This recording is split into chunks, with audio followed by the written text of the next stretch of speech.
अस्सलाम वालेकुम गाइस, मैं हूं निमरा। पापा की पड़ी मेरे पापा मेरे नजर उठाते हैं। अल्लाह आपके खानों में, आपके जायकों में, प्यारे प्यारे हाथों में बरकत है। आज हम बना रहे हैं सब्ज़ चटनी। सब्ज़ चटनी खा के आपको बहुत मज़ा आएगा, क्योंकि बाज़ लोग सालन खा खा के थक जाते हैं। तो ये आप चटनी रोटी के साथ इस्तेमाल करें, इंशाल्लाह आपको बहुत मज़ा आएगा। हमारे चैनल का मकसद यही है कि आप लोग पुरानी सब्ज़ी चीज़ें खा के थक जाते हैं, तो हम आपको नई नई चीज़ें दें। तो आज हम आपको बनाने सिखाने लगे हैं सब्ज़ चटनी। इसका बनाना बहुत ही आसान तरीका है। ये आपके घर में मौजूद एशिया से वही बनेगा, आपको कोई बाहर नहीं जाना पड़ेगा। तो सबसे पहले आपने लेना है पुदीना, फिर आपने लेना है धनिया, फिर ये है नारदाना जिसे हमने पीस लिया था डंडे की मदद से। या आप इसे चाहे तो ग्राइंड कर लें, ग्राइंड तो इतने आसानी से नहीं होगा, मगर आप इसे पीस लें तो वो ज़्यादा बेहतर है डंडे की मदद से। फिर आपने लेनी है इमली, जिसकी आपने गिटरियाँ निकाल लेनी है। रात भर भिगो दे, फिर आप इसकी गिटरियाँ निकाल दे, देखें माशाल्लाह। फिर आपने लेना है दरदर मिर्च, सुरख मिर्च, ये है काला नमक, काली मिर्च, ये है सूखे धनिया का पाउडर, गरम मसाला और नमक। ये सब हमने चौथाई हिस्सा लिया ताकि ज़्यादा ना हो, या आप हस्बे जायका डाल लें। फिर उसके बाद हमने लिया है ज़ीरा, कलवंजी में शिफा ये हदीस भी है। जो लोग जनरली इस्तेमाल करते हैं, बीमार भी हो, जो भी है ये वो इस्तेमाल करें, इंशाल्लाह उन्हें शिफा मिलेगी। इससे मोटापा भी कम होता है, ये नुकसान दे नहीं, ये आपके लिए हेल्दी है, इसके कोई नुकसान नहीं होगा। फिर आपने लेने हैं टमाटर 3 अदद। ये हमने इसका छिलका उतार लिया था, इंशाल्लाह आपको अगले रेसिपी में बताएंगे ये छिलका भी कैसे उतारते हैं, क्योंकि इसके बहुत से तरीके होते हैं। हम आपको आसान तरीका देते हैं। ये देखिए इसका टमाटर का हमने छिलका उतार लिया, आपको नज़र आ रहा ही होगा। तो ये आपने धनिया लेना है। ये डिश है एक, आप भी डिश अगर आपने ज़्यादा बनानी तो ज़्यादा बना लीजिएगा, मगर हमने तकरीबन बनानी है एक बोल ही। तो फिर इंशाल्लाह हम आपको अब किचन में जाके दिखाते हैं किस तरह करेंगे। इन सबको आपने ग्राइंड कर लेना है। चलें गाइस, हम आगे हैं किचन में, हम आपको दिखाएंगे। सबसे पहले आपने लेना है पुदीना, ये आप इस्तेमाल करेगा इंशाल्लाह आपको बहुत मज़ा आएगा। ये हाजमेदार है, इससे आपको कोई नुकसान नहीं होगा। फिर आपने लेना है धनिया,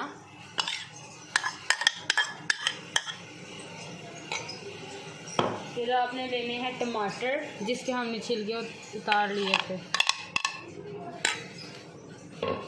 फिर आपने लेनी है ज़ीरा और कलवंजी, यह आपने मैंने 1 लिया था टीस्पून,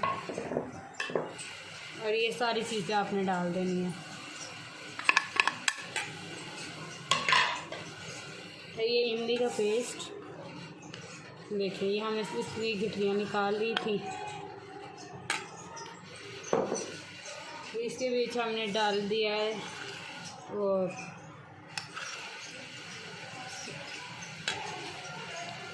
नारदाने का जो हमने चॉप कर लिया था, जिसे हमने कूट लिया था, वो हमने इस्तेमाल किया है।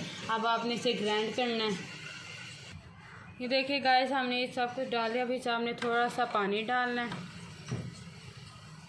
फिर आप इसे स्टिक की मदद से ग्राइंड कर लें, या आप इसे डोरी डंडे से कूट लें, क्योंकि बाज़ लोगों के पास ग्राइंडर स्टिक कुछ भी नहीं होता।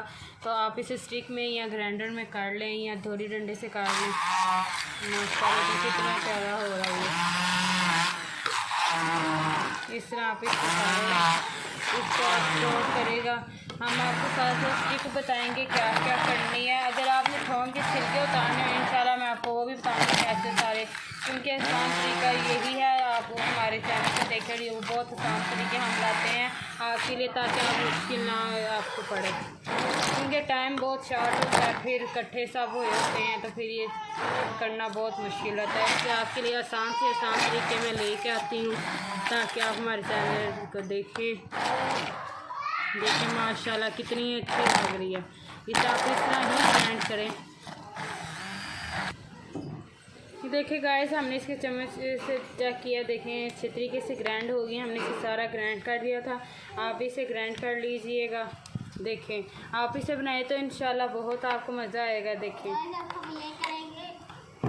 ये अब आप इसको स्टोर कर सकते हैं। अगर आपने इसे ज़्यादा दिन के लिए स्टोर करना हो ना तो आप पुदीना और धनिया को खुश्क कर लें, इस वजह से ये सही भी होगा, इसका कलर भी नहीं ख़राब होगा। या धूप में आप इसे सुखा लें धनिया से तो स्मेल भी नहीं छोड़ता और ताज़ा ही रहती है, और इसे आप कई दिनों तक स्टोर कर सकते हैं। देखें, अब आपको कोई डब्बा ले रहे हैं, कोई टिफ़िन वगैरह ले लें जिसमें आप स्टोर करें। देखें, हमने पहले भी ये बनाई थी तो ख़त्म हो गई, अभी मुझे हफ्ता भी नहीं हुआ इसे बनाए हुए, तो देखे सब ने खा लिया। आप इसी तरह डब्बे में लेके इसे स्टोर कर लें। हमने फिर इसे बना लिया था, देखें माशाल्लाह कितनी अच्छा ही लग रही है, ताज़ा ताज़ा। और ये भी देख ले, ये भी उसी जैसे ही इसे हमने हफ्ता ही बनाया था। चलो अब आप इसे स्टोर करें। देखें माशाल्लाह कितना खूबसूरत लग रहा है। इसका मैंने टेस्ट भी चेक किया है, बहुत मज़ा आया है। आप भी बनाइएगा, इंशाल्लाह आपको भी मज़ा आएगा। हम आपके लिए आसान तरीके लाते हैं। ये हजमदार होती है, ये आपका हज़म भी कर देती है, आप इसे इस्तेमाल करें। क्योंकि कुछ चीज़ें ऐसी होती हैं जिसे आप खाते हैं तो हज़म नहीं होती, आपका पेट ख़राब हो जाता है, फिर आपको मेडिसिन वगैरह लेनी पड़ती है। तो इस वजह से आपके लिए ये चीज़ लाई हूँ ताकि आप लोग रोटी भी खा लें, कोई फ़र्क भी ना पड़े आपको। देखें माशाल्लाह कितने अच्छे तरीके से लग रही है ये।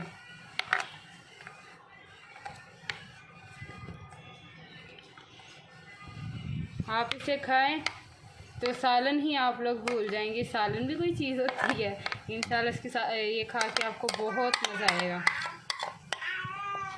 आप इसे कई महीने तक स्टोर कर सकते हैं, मगर ध्यान रखिएगा इसको ज़्यादा देर तक स्टोर ना करें, क्योंकि ताज़ी चीज़ का अपना ही मज़ा होता है। देखें, हमने इसे स्टोर कर लिया है। देखें, इसे हमने स्टोर कर लिया ताकि सही है। अब आप इसे ढक्कन से ढक दें। माशाल्लाह फुल बन गया। देखना, ये 2 दिन भी नहीं निकाले कि ख़त्म हो जाएगी, क्योंकि हमारे घर ज़्यादातर ये ही खाई जाती है। देखें, पहले तो हम अचार डालते थे, मगर अचार से भी बंदा थक जाता है, तो हमने ये चटनी का इस्तेमाल किया। इंशाल्लाह आपको भी और तरीक़ों की चटनियाँ बनाना सिखाऊंगी। ये हेल्दी भी है, ये हज़मेदार भी, आप इस्तेमाल कीजिएगा। तो हमारे चैनल को लाइक सब्सक्राइब करना मत भूलिएगा। आज हम आपको एक हदीस बताते चलें। एक दफ़ा का पुराने ज़माने की बात है, एक नौजवान था, वो उसका एक बुरा बाप था। तो एक गली से गुज़रा था अपने बूढ़े बाप के पास, तो उधर से गुज़रा था, एक औरत ने उसे दावत दी बुराई के काम की। तो वो उसे देख रहा था, तो फिर से अल्लाह का खौफ याद आ गया कि अल्लाह से जहन्नम के अज़ाब में डाल देगा।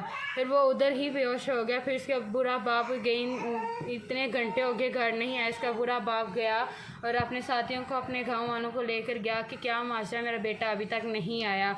फिर उसे लेके देखा तो उधर बेहोश पड़ा था। फिर उसे उठाया, घर लेके गए। इसके बेटा नौजवानों से सारा वाक़या से आगाह किया कि नौजवान एक औरत आई थी जिसने बुराई काम की दावत दी, और मैंने अल्लाह के खौफ से, अल्लाह का खौफ मुझे आया और मैं उधर ही बेहोश हो गया। फिर उतने में उसने कोई आयत पढ़ी तो सारा कुछ बताया। तो फिर रात को ही उसके फिर वही बात याद आई, तो उसने फिर उधर ही बेहोश हो गया। उसका जिस्म कांपने लगा और फिर उधर ही वो वफ़ात पा गया।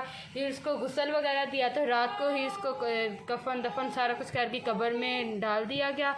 फिर जब वो बात उसके बुरे बाप ने हज़रत उमर को बताई, तो उन्होंने फरमाया कि आपने मुझे क्यों नहीं बताया। तो उन्होंने फरमाया कि आपके आराम की वजह से हमने आपको नहीं बताया। फिर वो कहते हैं मुझे उधर उसकी कब्र में लेकर जाओ। वो उसकी कब्र में लेकर गए, तो उसने हज़रत उमर ने बोला कि जो अल्लाह के अज़ाब से डर कर वो काम छोड़ दे तो अल्लाह उसको 2 जन्नत अता करेगा। और कब्र से बुलंद आवाज़ आई, मैं दोनों जन्नत में दाखिल हूँ। तो देख ले, अल्लाह के खौफ इतना है कि पहले ज़माने में लोग बेहोश हो जाते थे, सारी रात जागते थे आंसू बहाना। तो हमारे आजकल का क्या है, कुछ भी नहीं होता, सारे गुनाह सब ने कर रहे हैं, कोई बात भी नहीं करता।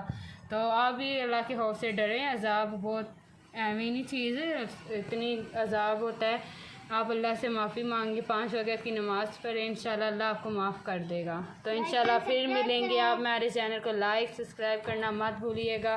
फिर मिलेगी पापा की पढ़ी।